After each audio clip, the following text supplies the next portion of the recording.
We're back from Disney and settling into our school year, and so I'm going to tell you a little bit about our trip to Typhoon Lagoon last month.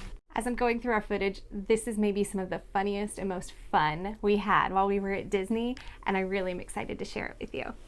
We got to experience the Disney Vacation Club Moonlight Magic event at Typhoon Lagoon when we were there. And I've never been to a Disney water park, so I was really excited to answer two questions. One, you're at Disney. You're right across the street from four of the greatest theme parks in the world. Are you really going to take time out of your day to go to a water park? Is it worth it? And two, is there anything to eat there for folks like us who are gluten-free, dairy-free, soy-free pescatarians? That's a lot of restrictions, but no matter what your restrictions are, what can you eat? So let's find out.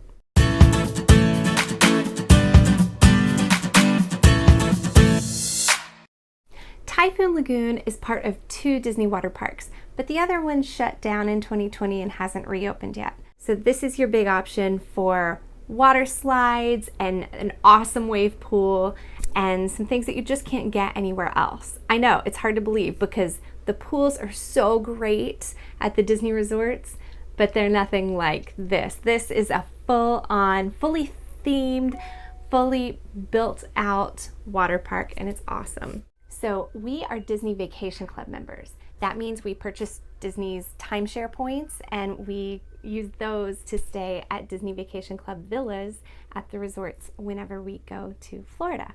Every so often, Disney offers a special event exclusively to DVC members called Moonlight Magic. And we don't live anywhere nearby, and we figured we'd probably never get to experience one of these. But our trip happened to overlap with this Typhoon Lagoon Moonlight Magic event, and we were so excited. So the minute registration opened, we signed up. And it's a good thing because these things are so popular, guys. If you are a DVC member and you want to go to a Moonlight Magic event, set your alarm and get on it because they sell out. The downside of Moonlight Magic with kids is you start the event already exhausted. You can't beat this parking spot. So this event started at 8 p.m. and went till 11? Was it 11? It went late. And so you got to party for a while, but you could also show up as early as 6 and use the park along with the day guests that were there. You would check in, get a wristband, and go on in, but then when it was time for the event to become exclusive for DVC, they cleared out the pools and checked that only folks with wristbands were still there and sent all the day guests home for the day. At that point, the party started. There was a DJ, there were lights, there was so much celebration. Now, Typhoon Lagoon does these special events in the summer called H2O Glow. They're additional ticketed events. Anyone can buy tickets to this additional after-hours party. It includes a special menu with special food. There's the DJ and the dancing and games and things like that. And everything's kind of a neon glowing party vibe. And we didn't realize the extent to which this Moonlight Magic would basically be H2O Glow exclusively for DVC members. It was really fun. There was a ton of entertainment and they brought out a bunch of the characters to dance with us. I never thought I would be like jamming to songs from Encanto and like singing along with Mickey. It was just cool. What can you do when you are deeply mad and truly in the moment? Now we've recently discovered that my son Asher is a bit of a water slide fiend. And so right off the bat, Nick took him on Crushin Gusher, and then he decided to go a second time. And so I went with him, and I think this is probably the funniest video I took of our whole trip, so enjoy my faces.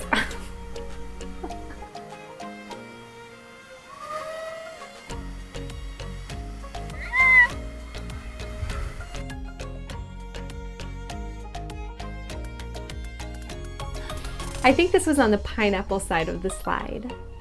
And then while one of the grown-ups was taking Asher on the slide, the two little ones were playing in one of the zero entry pools and hanging out. Now when we arrived, we had put all of our belongings in a locker and picked up some towels that you can check out there. We parked ourselves at some loungers, and I kind of wish we hadn't done that. Honestly, the towels were just a pain. Going back and checking in on our stuff was a pain. It is a large water park with many slides.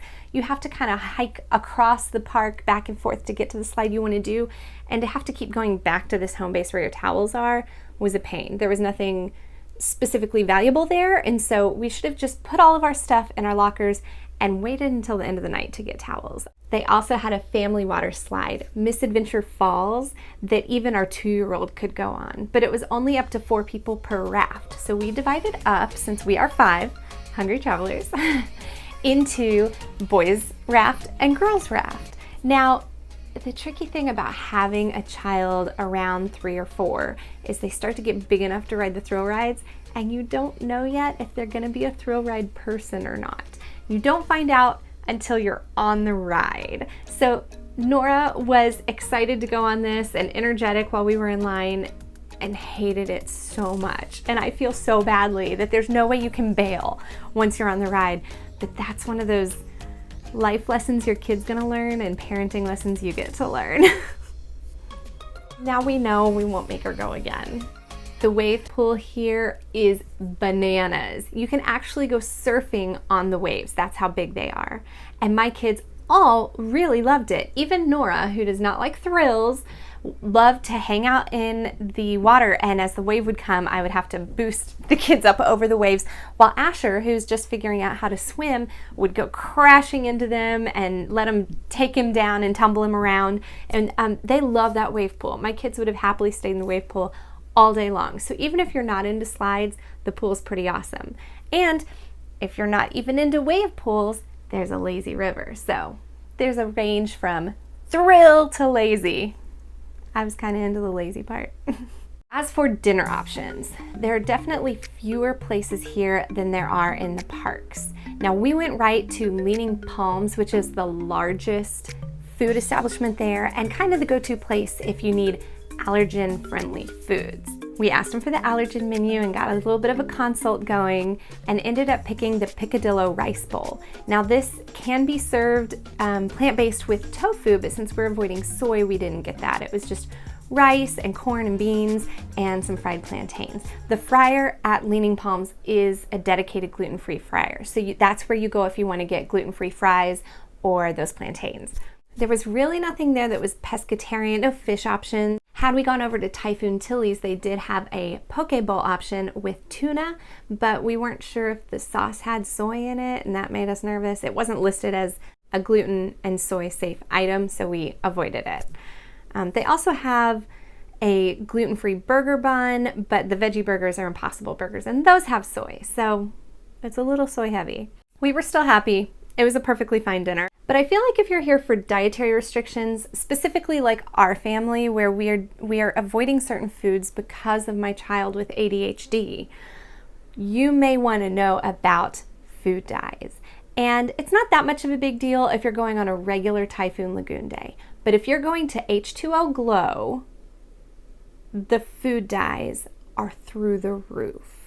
And I didn't realize that we were going to be getting some of the special H2O Glow menu items. And so when I saw a burger go by me with a turquoise bun, I was wondering what was happening. They have a lo mein that is like tie-dye rainbow colored noodles. They use so much food dye. In the Mickey pretzel, the dipping cheese is blue. Like, there's no need for this kind of coloring to make food fun or beachy, or I appreciate the glow theme, but just know, if you're looking for foods, there's a lot of dyes. And we're not talking like healthy dyes, because I was super excited when I found out that the blue milk and the green milk over at Galaxy's Edge was colored with spirulina. Like, that's a natural color, and it's actually like healthy and beneficial. These are not beneficial food dyes, guys. Avoid these at all costs if those are a concern for you. As someone who doesn't consider myself a water park person, I don't love getting my hair wet. I knew I'd have 2 little ones hanging on me all night. I really did have a fun time. The park has a ton of options. We did not get to try everything out, and we definitely are going to go back and spend a full day there, especially once our tiniest is just a little bit bigger. It'll be perfect. The whole park has this shipwreck theme going on that carries out through everywhere. And if you know anything about the Society of Explorers and Adventurers, there's some of those themes tied in. If you don't know that story, guys, go look it up. It's a fun deep dive to take. And there were also special food items provided complimentary to the guests as part of the event. And these are also very similar to some of the complimentary items you would get at the H2O Glow. Over by Leaning Palms is an ice cream stand called Happy Landings, and they were handing out boxes of popcorn, and those are almost always gluten and dairy free in the parks. And then later on they were handing out ice cream treats, and we couldn't have the Mickey Premium bars, those obviously have dairy. They had some strawberry ice pops that were made with pretty natural ingredients. I mean, there's sugar, but there's no food coloring or dyes.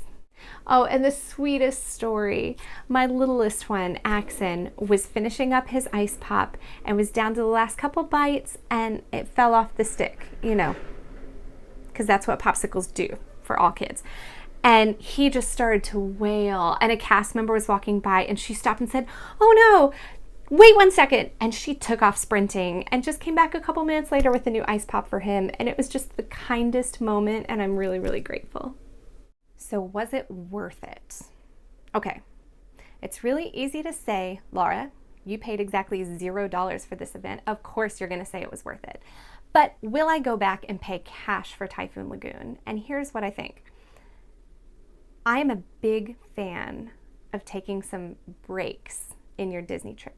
Whether it is doing a half day in the park and then going back to the room and resting, whether it's taking a pool day or a Disney Springs day. And I never thought about using the water parks as a break day, but they really are. There's not nearly as much walking involved. You kind of get to reset. And if you want to just lounge, there's that option. But if you want to be in the pool, if the kids need something more exciting than just hanging out at the resort, this is a great option.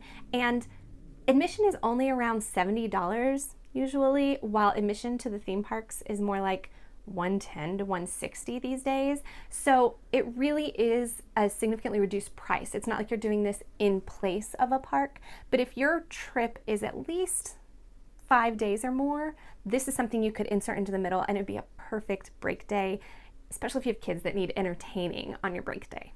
Disney trips are epic and you need to rest. Otherwise, you're gonna run out of steam by the end of the trip. By the end of our last trip, we were trying to figure out what to do on our final day, and Asher just said, "Mom, no more fun." Like, you get to that point.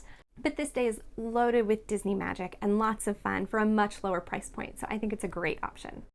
Thanks so much for hearing all about our day at Typhoon Lagoon. I hope it was helpful. If it was, if you guys could give us a like and a subscribe, I'd really appreciate it. We'll give you more tips for your next trip to Disney and other exciting places. We'll see you next time, travelers. Bye.